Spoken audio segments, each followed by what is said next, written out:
ingreso por razón de su riqueza petrolera y todo lo que son las industrias básicas, haya entrado al siglo XXI con una deuda superior a los 30.000 millones de dólares y una situación de crisis económica y unos niveles de pobreza y desempleo significativos. Muchas gracias, Tania, y muchas gracias a todos los televidentes de Venezolana de Televisión por permitirnos estar nuevamente en este debate en un momento en el que es muy importante la discusión sobre problemas de fondo a partir de la declaración del presidente Chávez sobre el carácter antiimperialista de la revolución bolivariana. Eso nos plantea indudablemente un conjunto de retos, entre los que destaca, por supuesto, el análisis de qué es el imperialismo, cuáles son las formas que asume hoy, porque indudablemente que no podemos enfrentar un adversario de esa naturaleza si no discernimos con claridad, si no comprendemos cuáles son sus formas, sus mecanismos de operar, las formas de explotación, las formas visibles y ocultas. Y justamente en el caso de la deuda externa, ¿cuál sería justamente en la primera oportunidad yo les hablaba de que uno de los mecanismos clásicos del imperialismo era la exportación de capitales y la extracción de recursos posteriormente, ¿no? Y decía que en aquella versión clásica del imperialismo, hasta los años 70, dijéramos, se exportaba capitales a partir de inversiones directas en el aparato productivo. Por ejemplo, en toda la época de posguerra, por cada dólar que ingresó a América Latina, salieron 4. Pero a partir de los años 70, y es preciso detenerse aquí con algún detenimiento, de conjunto de la evolución del sistema capitalista, se presentan un conjunto de fenómenos que va a hacer que el imperialismo, por supuesto, adquiera una nueva forma, una nueva manera de funcionar. Dijéramos que en términos generales, todo el proceso de posguerra, ¿verdad?, el periodo que va del 45, dijéramos, al año 70, es un proceso de expansión del capitalismo en base fundamentalmente a los monopolios norteamericanos y particularmente estadounidenses en la reconstrucción de Europa y Japón. Todos. General Motors, Ford, todas las grandes empresas, todas las grandes corporaciones que están en la base de esa reconstrucción de Europa y Japón. Y eso significa una etapa de crecimiento de la economía estadounidense con una tasa interanual de más o menos 6%. Y además, que es lo más importante que quiero destacar, esa fase se da sobre la base de un acuerdo que se establece en Bretton Woods en 1944 con la propia participación de Keynes, en la que se insiste en una economía regulada. El acuerdo es que hay que regular los flujos de capital, porque si dejamos los flujos de capital libres, nos llevan al desastre, tal como había pasado en los años 20 y en cierto sentido nos conduce a la Segunda Guerra Mundial. Vamos a recapitular. Se trata de un momento en que la economía norteamericana se expande, ¿verdad? Por el desarrollo, crece al industrialización. 6%. Exacto. Eso significa, en términos del equilibrio del mercado mundial, que la economía se regula. No, significa que a partir de 1944 se establece un nuevo sistema financiero internacional, ¿verdad? Y se crea la figura del Fondo Monetario Internacional, que tenía entre sus funciones principales regular los flujos de capital a través de un sistema que tenía en la base el oro como patrón, inmediatamente después el dólar, 32 dólares por onza troy, y luego el conjunto de las divisas de las monedas del mundo, por lo menos de las monedas bajo la influencia de Estados Unidos. Acuérdense que tenemos el bloque socialista en ese momento y están las monedas bajo la influencia del rublo y la moneda china, pero las que están bajo la influencia de Estados Unidos es el dólar. Y las diversas monedas se asocian entonces al dólar en unas relaciones de paridad fija. No podían variar. ¿Y el propósito final de esa política era evitar la especulación? Porque al estar las monedas amarradas unas con otras, por decirlo de alguna manera, yo no puedo especular. Sin embargo, y durante esa época, fíjense que a partir de la regulación, la economía crece. Es la etapa de oro del capitalismo industrial. Mundial. Sin embargo, a partir de los años 68, la economía estadounidense comienza a presentar una situación de crisis. Algunos analistas señalan que se debe fundamentalmente al gran gasto que ocasionó la guerra de Vietnam, que algunos consideran estuvo alrededor de 500.000 millones de dólares, y al hecho de que Europa y Japón se han reconstruido y aparecen como competidores de Estados Unidos. ¿Qué significa eso? Significa que hay una situación en la que la crisis, comienza a haber una situación de crisis y que al haber esa situación de crisis, los tenedores de dólares, tanto europeos como japoneses, comienzan a presionar a Estados Unidos para que Estados Unidos les entregue su oro. Si ustedes recordarán, un billete de antes de 1971 dice pagaderos en oro al portador en las oficinas del banco. Después del 71 dice pagaderos al portador en la oficina del banco. Lo decía incluso nuestra moneda. ¿Y por qué lo dice? Porque resulta que ante la presión, en primer momento, Estados Unidos, que tiene problemas en la balanza de pago y en la balanza comercial, devalúa. Pero en un segundo momento, en agosto de 1971, Nixon decide romper la relación de paridad entre el dólar y el oro. ¿Por qué? Bueno, porque es una potencia, porque es un país imperial, porque como cualquier guapetón de barrio termina violando sus propias disposiciones, porque el propio Fondo Monetario Internacional había sido creado para eso, y porque, como vamos a ver más adelante, ¿verdad?, el cambiar este nivel de relaciones va a facilitar la especulación del capital financiero. Al romperse esa relación... Para no devolver el oro. Para no devolverlo, en primer lugar. Al romperse esa relación, se rompe también la relación entre el dólar y el resto de las monedas, y comienza a haber un gran desorden. Aquí hay que señalar rápidamente un conjunto de condiciones que llevan a que se genere una gran montaña de activos financieros. La recesión económica, que hace que no se reinvierta, nadie reinvierte si no vende y obtiene una ganancia. Los monopolios transnacionales estadounidenses que no reinvierten otra vez o que no trasladan sus ganancias a Estados Unidos para evadir la ley antimonopolios y para evadir los impuestos, el propio aumento del precio del petróleo que genera una masa adicional de recursos financieros de prácticamente, que lo multiplica por 10, la OPEP recibía en el año 70 7.000 millones de dólares y para finales de los años 75 recibe 76.000, ¿verdad? Los dólares que tenía la Unión Soviética, que los ubica en Europa, ¿verdad? Y entonces en Estados Unidos, en Europa, se genera una montaña de lo que se conoció como el mercado del eurodólar. Ahora, ¿qué pasa? Exceso de dinero en el mercado. Exceso de dinero porque no hay cómo invertirlo productivamente.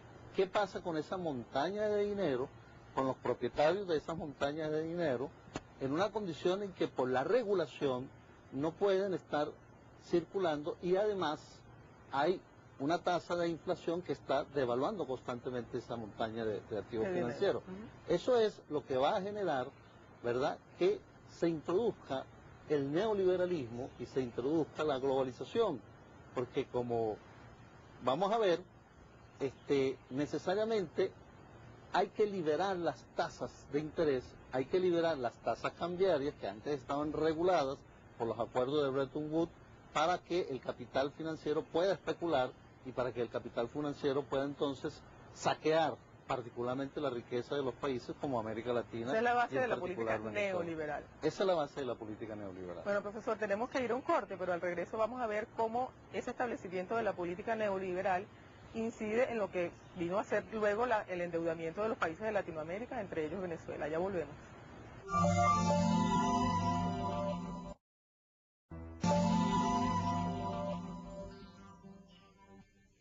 Y continuamos aquí en esta serie de programas especiales con el profesor Daniel Hernández, en este caso tratando el tema de la deuda externa latinoamericana y venezolana. Habíamos quedado en el anterior segmento, profesor, en los años 70, se había roto el equilibrio financiero mundial y desde Estados Unidos se implanta una política que da lugar al neoliberalismo. ¿Qué sucedió después? En verdad, básicamente, se genera en Europa un mercado del eurodólar, se conoció así, que incluso para que la memoria no me falle, fíjese que según el Fondo Monetario Internacional, este mercado que se situaba durante 1968 en un promedio inferior a 20.000 millones de dólares, saltó en el 70 a aproximadamente 70.000 millones, alcanzó 100.000 millones en el 71 y para finales del 74 alcanzó los 200.000 millones de dólares. El resurgimiento de Europa después. Algunos dicen que esa cifra incluso estuvo por el orden de 400.000 millones de dólares. Lo que quiero significar es que hay una montaña de activos financieros y los propietarios de esos activos financieros saben que se están devaluando. Sucede que esos propietarios propician el ascenso al poder del señor Reagan en Estados Unidos y de Margaret Thatcher en Inglaterra, y ambos ponen de moda el neoliberalismo. ¿En qué consiste el neoliberalismo? Básicamente, desde el punto de vista económico, en la idea de que es el mercado quien debe regular no solamente la economía, sino también la sociedad. Y que el Estado debe abandonar cualquier responsabilidad en la actividad económica, debe abandonar también cualquier responsabilidad social, en términos de subsidios o asistencia social, y debe simplemente limitarse a sus gestiones clásicas, valga decir, seguridad nacional, represión o aspectos legales en general. ¿Qué significó eso en cuanto a las políticas que se vienen a aplicar en los países de Latinoamérica y también en los países en desarrollo? Porque pareciera que en algunos lugares ha funcionado el neoliberalismo y en otros no. No, en general el neoliberalismo se hace un dogma general, porque por un lado se convierte, por ejemplo, en dogma en la academia. Es el fundamento del pensamiento único. Todo debe ser mercantil, todo debe ser competitividad. El Estado debe marginarse y ser un Estado pequeño que no tenga responsabilidad social, ni debe de tener ninguna injerencia en la economía. A través de las instituciones como el Fondo Monetario, ya no solamente se convierte en dogma académico, en sentido común de la sociedad, sino que el Fondo Monetario lo impone como política. Sí, suben los paquetes, y los llamados justamente, paquetes. fíjense que el Fondo Monetario, que había sido creado para regular esa especulación, se convierte en el representante, defensor y ejecutante de la política de la especulación a favor de los grandes banqueros. ¿Cómo hicieron? Los grandes banqueros que tenían aquellas montañas de activos fueron por el mundo prestando sus capitales. Vinieron a América Latina, entre otros países, que siempre fue una zona necesitada de capitales, y que en base al crecimiento de los llamados tigres asiáticos y algún nivel de recuperación en América Latina, crearon el espejismo de que se había encontrado una solución a la ubicación de esos capitales y a la solución de la crisis de estos países. Y entonces vinieron muy ellos solícitos y nos prestaron. Antes hacíamos lobby, después vinieron a ofrecernos. Sí, pero... Ahora, ¿bajo qué condiciones? Nos pusieron 4 pequeñas condiciones. Primera condición, los bancos se cartelizaron. Por ejemplo, nosotros le debemos a 460 bancos y no podemos negociar con uno, sino que tenemos que negociar con los 460 que nombran un comité con el cual negociamos. Segundo, evitaron que cualquiera de los países deudores estableciera un bloque para negociar con los bancos en condiciones más favorables. Fíjense usted. Nosotros, entre los deudores, no se pueden asociar. No nos podemos asociar. Tercero, trasladaron el riesgo del préstamo al deudor, por la vía de que yo te presto a los intereses actuales de mercado. Pero como ahora no hay regulación, como ahora hay intereses fluctuantes del mercado, tú me vas a pagar de acuerdo a cómo estén los intereses del mercado. Fíjense que en ese momento la deuda, en los primeros años de los años 70, en el caso particular nuestro, fue adquirida, o las tasas de interés estaban en el orden de 3%. Y cuarto, la guinda del pastel, como decimos en criollo, fue lo que se conoció como la soberanización de los créditos. Sea a quien sea que yo le preste en Venezuela, un instituto descentralizado, un sector privado con aval de algún instituto, es la República de Venezuela, el Estado venezolano, quien me responde por ese crédito. Pero fíjense cómo los banqueros se reaseguraron. ¿Y por qué se reaseguraron? Porque ellos se dieron cuenta de que si esa cantidad de activos estaba allí disponible, entre otras cosas por la recesión, ¿para quién producimos nosotros? Como veíamos en el programa pasado, estamos arrojados a las grandes economías. Somos países monoproductores que le exportamos a ellos. Si ellos están en recesión y están en crisis, ¿a quién le vamos a exportar? Se dieron cuenta de que no era posible que generáramos los excedentes vía inserción en el comercio mundial, a pesar de todo ese discurso de que basta con insertarse en el comercio mundial. En el caso, por ejemplo, de América Latina participaba hacia los años 50 en un porcentaje aproximado de 12% del mercado mundial. En este momento participa de menos del 4%, a pesar de haberse insertado en ese proceso que se ha dado a llamar globalización. Eso en países como Venezuela, eso venía en forma de paquete, instrumentados por los estados a través del Fondo Monetario Internacional. Sería bueno hacer un inciso para aclarar cómo se maneja el Fondo Monetario Internacional, ¿quién lo maneja? ¿Quiénes son sus representantes? Y una pregunta más, algunas de esos préstamos venían condicionados a comprar productos que también venían de esas economías. Déjame, sin embargo, Tania, terminar la idea anterior y luego nos metemos con el Fondo Monetario. Digamos de paso que todos los presidentes del Fondo Monetario, del Banco Mundial, ¿verdad?, en su mayoría vienen de las grandes corporaciones y de los grandes bloques de poder. Por ejemplo, de los 6 presidentes del Banco Mundial, 5 han venido del sector bancario privado estadounidense. De esos 5, 3 han sido del grupo Rockefeller y 1 del grupo Ford. Es decir, ya te dice cuál es la orientación que se sigue allí, ¿no? Generalmente el presidente del Fondo Monetario es europeo, pero igualito todos ellos provienen, ¿verdad?, de los grandes consorcios y de los grandes grupos de poder. Entonces te decía que estos señores vinieron y nos ofrecieron esos dineros y nosotros adquirimos unos préstamos. ¿Qué sucedió? Porque tú recordarás que en el gobierno de Reagan no solamente estaba la dificultad que presentaba la economía norteamericana frente a Europa y Japón y en general la crisis de toda la economía capitalista, sino además es el periodo de la Guerra Fría. Entonces Reagan diseña aquello que se conoció, que lo retoma después Bush, ¿verdad?, como la Guerra de las Galaxias, un desarrollo astronómico del poder militar, y necesita financiar el aparato militar. Y ese aparato militar se va a financiar con una subida de los créditos, perdón, de los intereses. Los intereses de mercado que estaban a 3%, ¿sabes a cuánto saltaron? A 20%. En un periodo de meses. Y resulta entonces que América Latina, en el año 82, México se declara insolvente. Es lo que se conoce como el inicio de la crisis de la deuda. Cuando México dice, no puedo pagar, ¿verdad? Y viene la crisis de la deuda.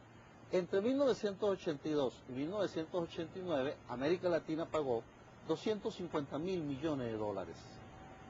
Y sin embargo, para 1989, nuestra deuda se había incrementado en 100.000 millones de dólares y debíamos, cifras más, cifras menos, 450.000 millones de dólares. ¿Qué explica que entre más pagamos, más debemos? ¿Qué lo explica? Bueno, para explicárselo al público en unos términos muy elementales, cuando usted tiene una tarjeta de crédito, el banco establece arbitrariamente el interés. Bueno, aquí los que nos prestaron establecieron arbitrariamente los intereses y cada punto en la subida de los intereses a nivel internacional significó una erogación, una transferencia negativa de América Latina por el orden de 8.000 millones de dólares. Es lo que, cada punto de interés adicional. Cada punto de interés adicional. Es lo que explica finalmente lo que se conoció como la década perdida de América Latina, los años 80. Y, por supuesto, que ese mecanismo no se hace a través del mercado, porque acá hay una de las falacias del neoliberalismo, que todo lo regula el mercado. Es mentira, se hace a través del Estado. Y el Estado, en este caso, el Estado estadounidense, que ha creado las instituciones o que reconvirtió las instituciones como el Fondo Monetario, el Banco Mundial y la Organización Mundial del Comercio para imponer entonces los intereses. O sea, se hace a través del Estado, pero del Estado poderoso, del Estado central de Estados Unidos.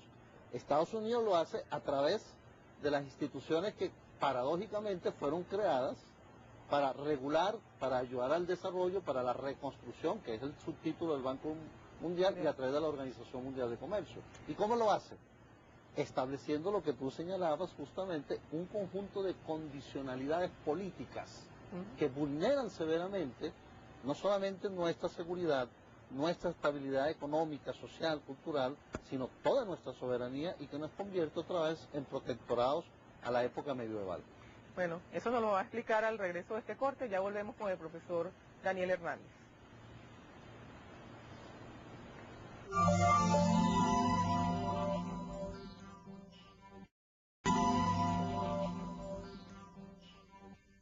Sí, continuamos en esta conversación con el profesor Daniel Hernández en torno a la deuda externa latinoamericana y venezolana. Bueno, quedamos en el papel del Fondo Monetario Internacional, cómo es que este organismo dicta las políticas y cómo eso se transforma en un paquete como el que, por ejemplo, impuso el presidente Carlos Andrés Pérez en su presidencia, segunda presidencia. Sí, fíjate, la condicionalidad le impone el Fondo Monetario porque hay un momento en que los países se quedan sin capacidad de pago, se quedan sin reservas monetarias internacionales, que en definitiva es lo que mide la capacidad de pago del país.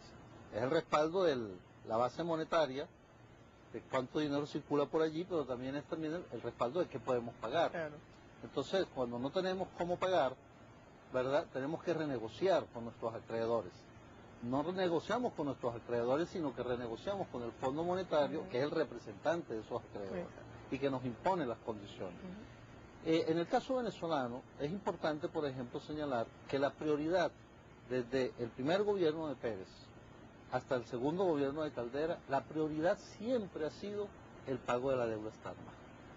Ustedes recordarán, no nos da tiempo de abordar toda la discusión con lujo de detalles, pero a pesar de que el presupuesto durante Pérez se cuadriplica de un año para otro, ya a finales hay un endeudamiento elevado, porque prácticamente en el primer año de Pérez no hay deuda, 1.000 y algo de millones de dólares. Y al final ya tenemos una deuda elevada que, sin embargo, los economistas adeco de la época argumentaban que no se podía considerar como deuda porque habían unos activos financieros del país en el fondo de inversiones, en petróleo de Venezuela, y que se compensaba. La deuda comienza a crecer definitivamente a partir del gobierno de Luis Herrera. Se recordará como Luis Herrera en su discurso de inauguración dice que recibe un país hipotecado, y hay un desorden tal que no se sabe a quién se le debe, ni cuánto se le debe, y sobre todo hay un problema gravísimo, que es que a pesar de que hay una subida de los precios del petróleo, la más grande en la historia, entre el año 81 y 82, 80 y 81, ¿verdad?, nosotros adquirimos una deuda que llega a ser de 38.000 millones de dólares. La deuda fue contraída fundamentalmente bajo una administración, la anterior, que por el solo concepto de ingresos en divisas petroleras obtuvo 73.000 millones de dólares entre 1979 y 1983, lo cual, en términos históricos, representa unos 10.000 millones de dólares más que lo obtenido en los 20 años precedentes. ¿Y cómo se explica eso? ¿Cómo se explica el desorden? Porque bueno, eso forma parte de la herencia. Déjame decirte de cómo se explica. El Congreso había establecido una ley según la cual endeudamiento de largo plazo tenía que pasar por el Congreso. Y solo se admitía endeudamiento de corto plazo. Económicamente estamos hablando de corto plazo de un año. Entonces todo el mundo adquirió deudas de corto plazo. Pequeñas, de corto plazo. Y en un desorden total, todos los institutos descentralizados. Como te digo, no se sabía a quién se le debía. Al comienzo de mi gestión, la deuda pública externa montaba a 29.000 millones de dólares. Es decir, un aumento en los 5 años precedentes del orden del 150%, siendo como fue que se incurrió en tal magnitud y tal desordenado desatino solo para financiar gasto corriente no reproductivo, para enjugar déficit de empresas del Estado o institutos autónomos, y también, hay que decirlo, para alimentar la fuga de divisas, tolerada cuando no alimentada por el propio gobierno. En ocasiones, ni siquiera el monto de los préstamos llegó al país, sino que por la vía de los avales permaneció en el exterior. Eso da una muestra de la magnitud del saqueo a que ha sido sometido este país. Pero quizás el caso paradigmático que valga la pena traer aquí a la cuenta sea el caso de Lucinchi, ¿verdad? Pero es decir, se adquirió deuda sin control ningún tipo de del control Estado, del y el que respondió fue el Estado siempre. Y el que respondió fue el Estado, y por eso la importancia de aquella soberanización. No importaba quién te pidiera prestado, porque tú sabías que el Estado te iba a pagar.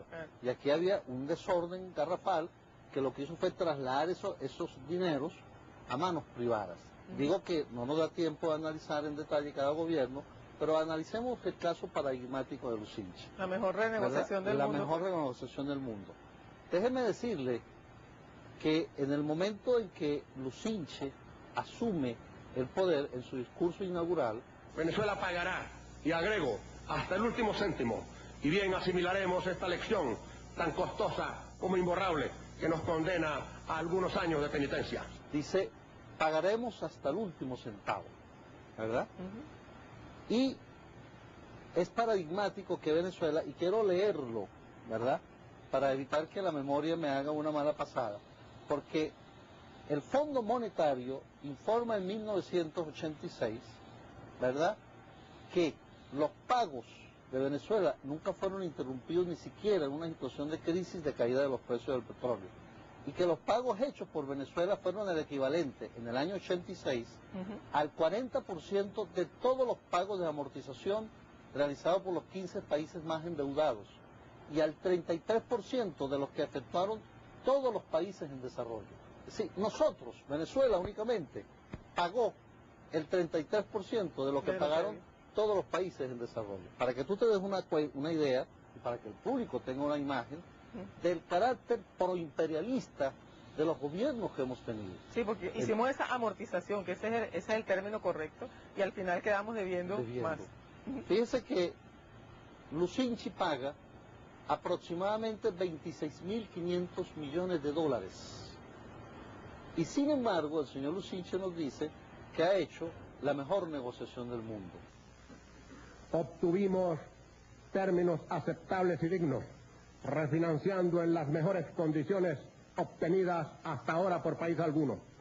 Y cuando es evidente todo el impacto que tiene esto en términos de los resultados sociales, simplemente se excusa diciendo que la banca lo engañó. ¿Pero en qué consiste la mejor renegociación del mundo? La mejor renegociación del mundo significa que en términos de intereses, en términos de plazos, en términos de años de gracia, es decir, en los que no se cancela capital principal, en términos de reingreso de dinero fresco, Argentina y México, que habían negociado antes, obtienen condiciones muchísimo más favorables en esos 5 renglones.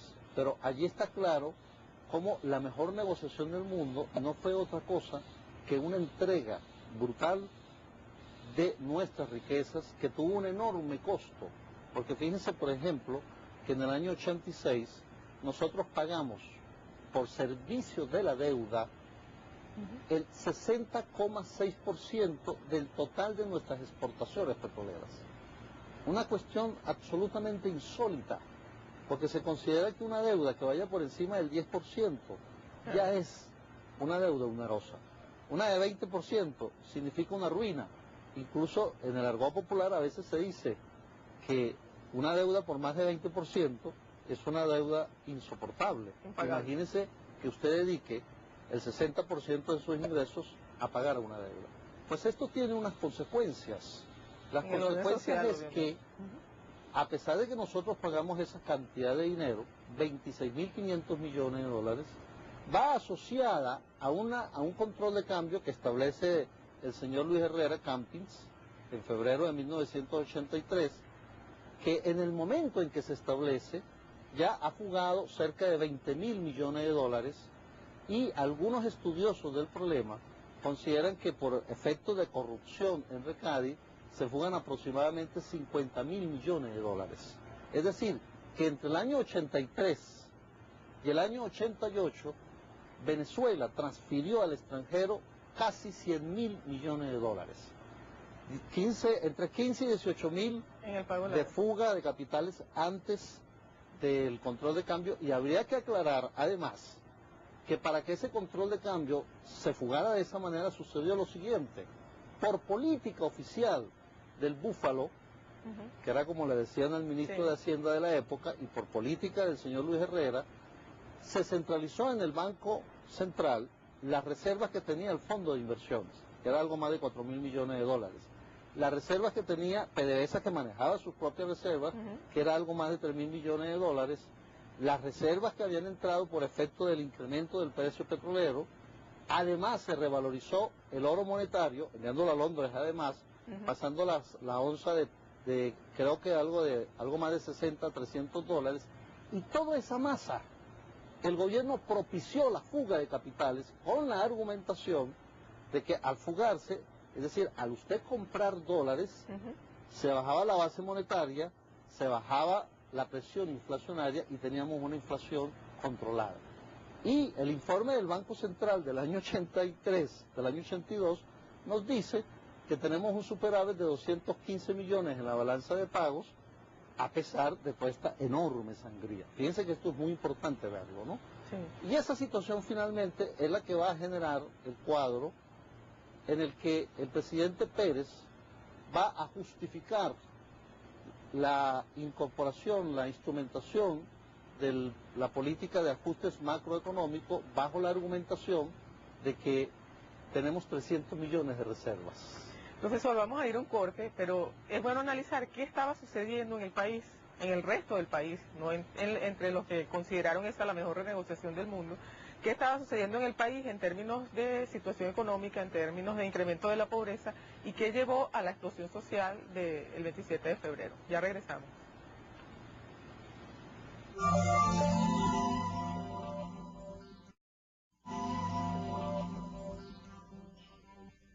Sí, estamos de vuelta con este último segmento de este programa especial con el profesor Daniel Hernández en torno al tema de la deuda externa en Latinoamérica y en Venezuela. Habíamos quedado, profesor, bueno, en analizar qué pasó durante todos estos años 80 sobre todo, que se hicieron renegociaciones de la deuda, se aplicó aquí el paquete neoliberal con todo rigor. ¿Qué sucedía entre tanto en la situación social del país?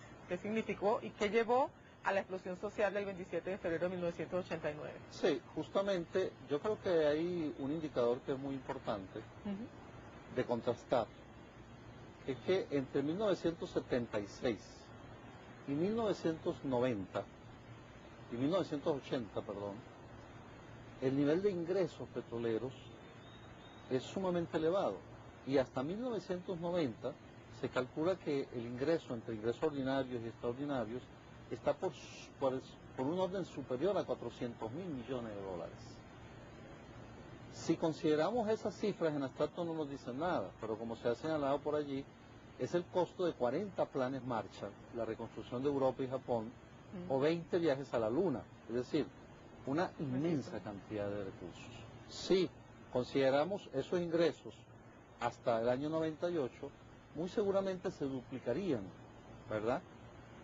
Sin embargo, hay un elemento que es importante señalar, que el ingreso per cápita petrolero ha ido decayendo constantemente, y que de 21% que fue en el caso, 21% en el caso del primer gobierno de Pérez, pasa a ser el más bajo en el caso del gobierno del presidente Chávez, que es 9%, ¿verdad? ¿Por qué? ¿Cómo se explica eso? Se explica porque, primero, hay una devaluación del dólar, que en ese periodo está considerado alrededor de 5 o 6%, y un dólar adquiere menos. Pero se explica también porque en el 70 teníamos 12 millones de personas y ahorita tenemos algo más de 24 millones.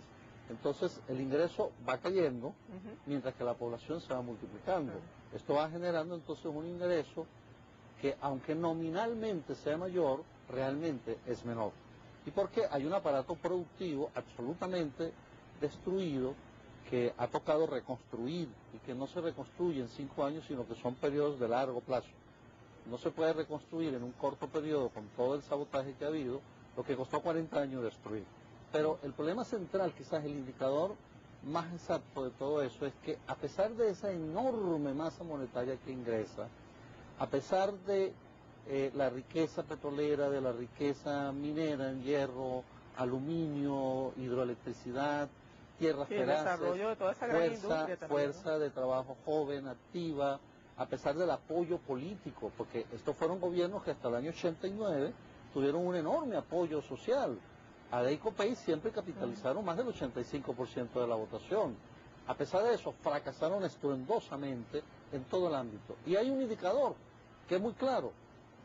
Entre 1978 y 1998, el salario real de los trabajadores cae en picada. Es una línea perpendicular, que lleva a que del 78 pasemos más o menos de una población de 3% de pobreza a una población en el 89, pobreza extrema, pobreza crítica, a una población más o menos de algo más de 20% en el año 89, y que se duplique durante el gobierno de Pérez a algo más de 40 de pobreza crítica. Si a eso se le agrega el índice de pobreza funcional, resulta entonces que pese a toda esa inmensa riqueza, pese a todos esos inmensos recursos, pese al apoyo político y social, ¿verdad?, los gobiernos de la democracia representativa simplemente entregan 80% de pobreza, un aparato productivo obsoleto, un aparato productivo donde el sector privado ya no invierte, sino inclusive desinvierte, como fue por ejemplo durante el segundo gobierno de Pérez, y una economía que solo se mantuvo al ritmo de los incrementos petroleros, que es uno de los objetivos estratégicos de este gobierno, el transformar una economía rentista en una economía realmente diversificada. ¿Ahora esa es consecuencia directa de la aplicación del paquete neoliberal o tiene que ver también con la falta, bueno, con la impericia de los gobiernos que nos Hay factores, pero quería terminar la idea anterior en términos de la caída del salario real, porque el salario real en 1998 es menor en términos reales que al salario de 1950. Y esto ya es un indicador, si uno toma en cuenta la cantidad de población que ocupa, que afecta, el tiempo, 20 años de la caída, ¿verdad?, y la pobreza que va generando, porque no solamente es una caída del salario, sino como todo el mundo sabe, un deterioro de los servicios públicos, una privatización de los servicios públicos. Aquí se privatizó, por ejemplo, CanTV, con la argumentación, para señalar algo que me viene a la cabeza y demostrarlo, de que íbamos a pasar de 12 teléfonos por 100 a 20 teléfonos por 100, y estamos en algo más de alrededor de 13%, ¿verdad? Y para la argumentación era que no teníamos con qué invertir, pero se privatizó, se le dio a la empresa el derecho de manejar un monopolio, además con el derecho de incrementar trimestralmente los costos del teléfono. Es decir, esos fueron los grandes negocios que hizo aquí la burguesía, si cabe el término, esos sectores íntimamente vinculados al imperialismo. Entonces, te respondo lo que tú me preguntas. Evidentemente, hay fallas de planificación, hay fallas burocráticas, hay fallas de errores, pero a mí me parece que el problema fundamental es que nosotros nunca tuvimos una economía autónoma, que tuvimos siempre una economía caracterizada por un sector petrolero con vocación de productor de divisas y un sector no petrolero con vocación de consumir esas divisas. Un sector petrolero que exporta y otro sector no petrolero que importa. Una economía desarticulada intra e intersectoralmente. Una economía monoproductora, una economía que exporta crudo para comprar productos elaborados, ¿verdad? Y que jerarquizó, y por eso el problema fundamental de la deuda externa, como un nuevo mecanismo del imperialismo, pagar simplemente la deuda. El gobierno de Pérez, fíjense que establece entre sus prioridades un ajuste macroeconómico para garantizar las condiciones, para garantizar las condiciones de pago de la deuda. Y si durante el gobierno de Lucinchi pagamos 26.500 millones y lo que realmente amortizamos fue el 20% de los 38.000 que debíamos, durante el gobierno del señor Pérez, y lo cito para evitar confusión de pronto, ¿verdad?, entre 1989 y 1992, el pago de intereses de la deuda externa pública sumó 9.610 millones de dólares y el pago de amortizaciones 5.933 para un gran total de 15.543 millones en erogaciones por este concepto. Es decir, pagamos 15.000 millones, a pesar de una diferencia neta, y recibimos en ese mismo periodo 6.398 millones. Es decir, a pesar de una diferencia neta de pago de 9.145 millones, en 1992 el monto total de la deuda había aumentado en 518. ¿Qué pasó durante el gobierno de Rafael Caldera? Porque veníamos también con aquella política de privatización que en alguna medida se frenó durante ese gobierno, pero ¿qué pasó? Durante el gobierno de Rafael Caldera, ustedes recordarán que hay un primer momento donde él supuestamente pretende dar un viraje sobre la política macroeconómica neoliberal.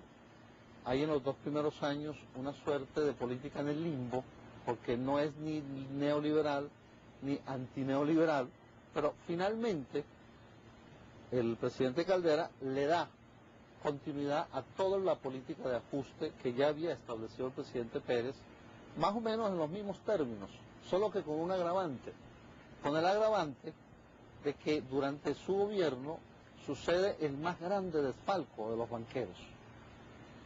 Y aquí algunos desfalcaron al Estado por la vía de créditos blandos que nunca pagaron. Otros desfalcaron al Estado por la vía de empréstitos como funcionarios de la administración pública que hipotecaron el futuro de la organización social venezolana, de nuestros hijos. Pero finalmente otros simplemente saquearon los reales, se los llevaron. Esos fueron los banqueros, los señores López del Banco Latino y toda aquella cantidad de bancos, ¿verdad?, que entraron en crisis y que, fíjense, el Estado asumió como garantía, porque a pesar de que suceda este gran desorden en el mundo financiero, todos los estados acuden en el rescate de los banqueros.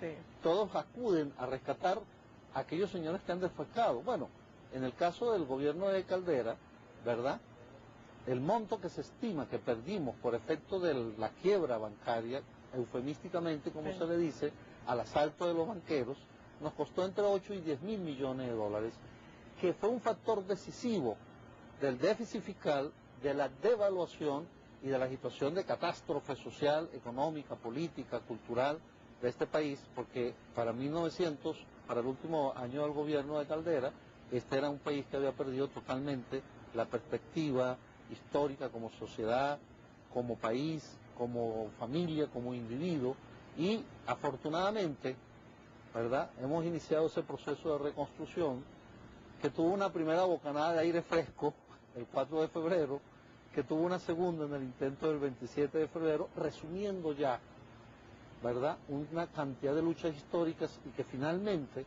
con la victoria del presidente Chávez en el 98, nos permite iniciar un proceso que cierra en su, dijéramos, joya de la corona, que es la Constitución de la República Bolivariana de Venezuela. Vamos a pararnos allí porque nos quedan 2 minutos y a manera de cierre yo quisiera, profesor, que usted nos explicara cuáles son las opciones que se plantean dentro de un nuevo modelo de sociedad soberano planteado en la Constitución de la República Bolivariana de Venezuela con relación al manejo de la deuda y del capital financiero nacional. Fíjese, básicamente hay un problema de fondo más allá que el problema financiero también. El problema de fondo es que tengamos una soberanía, porque si somos soberanos y ponemos el bienestar social como objetivo central, entonces tenemos la posibilidad de que toda la economía, los valores, la cultura, la sociedad gire sobre esa construcción. Si tenemos un país independiente, si tenemos una participación ciudadana, entonces tendremos los valores culturales, políticos, ideológicos, morales, éticos, para reconstruir el país. Y podremos orientar una economía como la que está recogida en el texto constitucional, una economía que está dirigida a reinventar el proceso productivo, el aparato productivo, a crear una infraestructura otra vez, a generar cadenas productivas a partir de nuestras grandes riquezas siderúrgicas, petroleras y del aluminio, y sobre todo a facilitar la participación del ciudadano, no solamente en las grandes corporaciones que están siendo afectadas, sino fundamentalmente de la pequeña y la mediana producción. Yo creo que el problema fundamental aquí es de ideas, de valores, de ética, de moral, de patriotismo, de soberanía y de independencia. Y por eso nuestro gran reto es, el 15 de agosto, ratificar esos valores, porque con esos valores podemos construir la patria. El problema no es técnico, el problema es fundamentalmente de valores. Si tenemos los valores, resolvemos los problemas técnicos y de orientación económica. Ok, muchísimas gracias al profesor Daniel Hernández por esta explicativa exposición sobre el tema de la deuda externa. Vamos a continuar con él en una nueva edición de estos programas especiales. El próximo es sobre el tema de la monopolización mediática, así que espero que no se lo pierdan. Nos despedimos hasta una próxima oportunidad.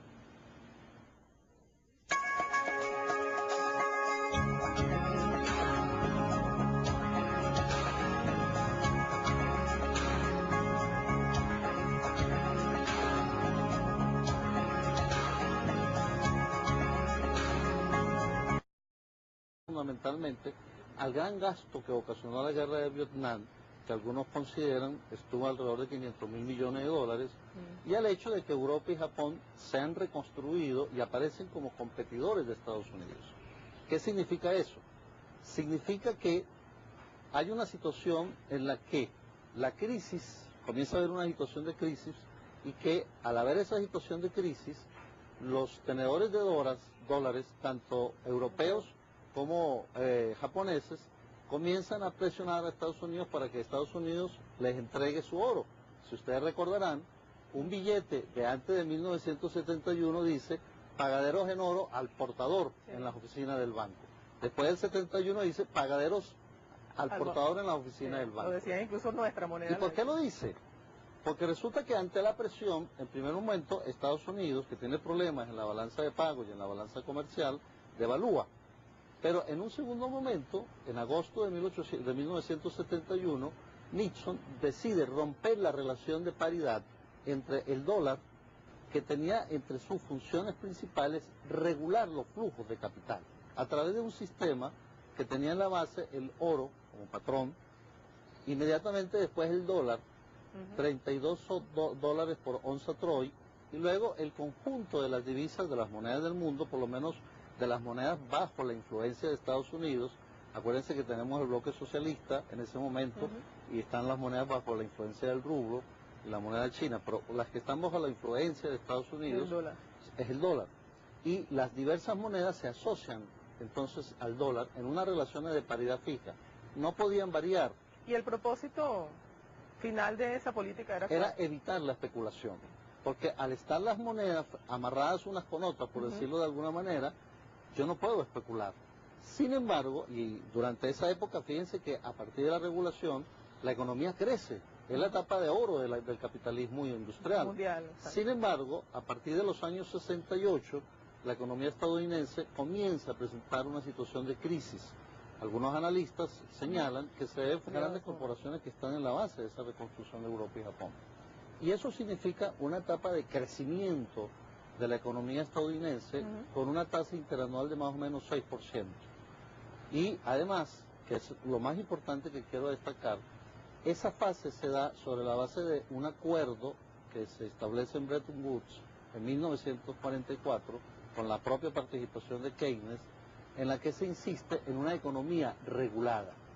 El acuerdo es que hay que regular los flujos de capital, porque si dejamos los flujos de capital libres, nos llevan al desastre, tal como había pasado en los años 20 y en cierto sentido nos conduce a la Segunda Guerra Mundial. Vamos a recapitular.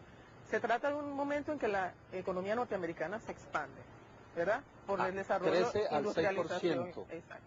Eso significa, en términos del equilibrio del mercado mundial, que la economía se regula. No, significa que a partir de 1944 se establece un nuevo sistema financiero internacional, ¿verdad? Y se crea la figura del Fondo Monetario Internacional. ¿Cuál sería justamente en la primera oportunidad yo les hablaba de que uno de los mecanismos clásicos del imperialismo era la exportación de capitales y la extracción de recursos posteriormente, ¿no? Y decía que en aquella versión clásica del imperialismo, hasta los años 70, dijéramos, se exportaba capitales a partir de inversiones directas en el aparato productivo. Por ejemplo, en toda la época de posguerra, por cada dólar que ingresó a América Latina, salieron 4. Pero a partir de los años 70, y es preciso detenerse aquí con algún detenimiento, de conjunto de la evolución del sistema capitalista, se presentan un conjunto de fenómenos que va a hacer que el imperialismo, por supuesto, adquiera una nueva forma, una nueva manera de funcionar. Dijéramos que en términos generales, todo el proceso de posguerra, ¿verdad?, el periodo que va del 45, dijéramos, al año 70, es un proceso de expansión del capitalismo en base fundamentalmente a los monopolios norteamericanos y particularmente estadounidenses en la reconstrucción de Europa y Japón. Todos. General Motors, Ford, todas las grandes empresas de ingreso por razón de su riqueza petrolera y todo lo que son las industrias básicas, haya entrado al siglo XXI con una deuda superior a los 30.000 millones de dólares y una situación de crisis económica y unos niveles de pobreza y desempleo significativos. Muchas gracias, Tania, y muchas gracias a todos los televidentes de Venezolana de Televisión por permitirnos estar nuevamente en este debate en un momento en el que es muy importante la discusión sobre problemas de fondo a partir de la declaración del presidente Chávez sobre el carácter antiimperialista de la revolución bolivariana.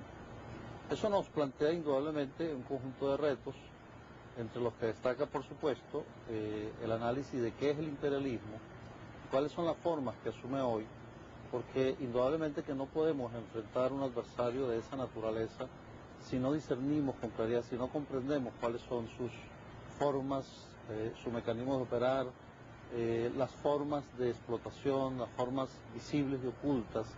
Y justamente en el caso de la deuda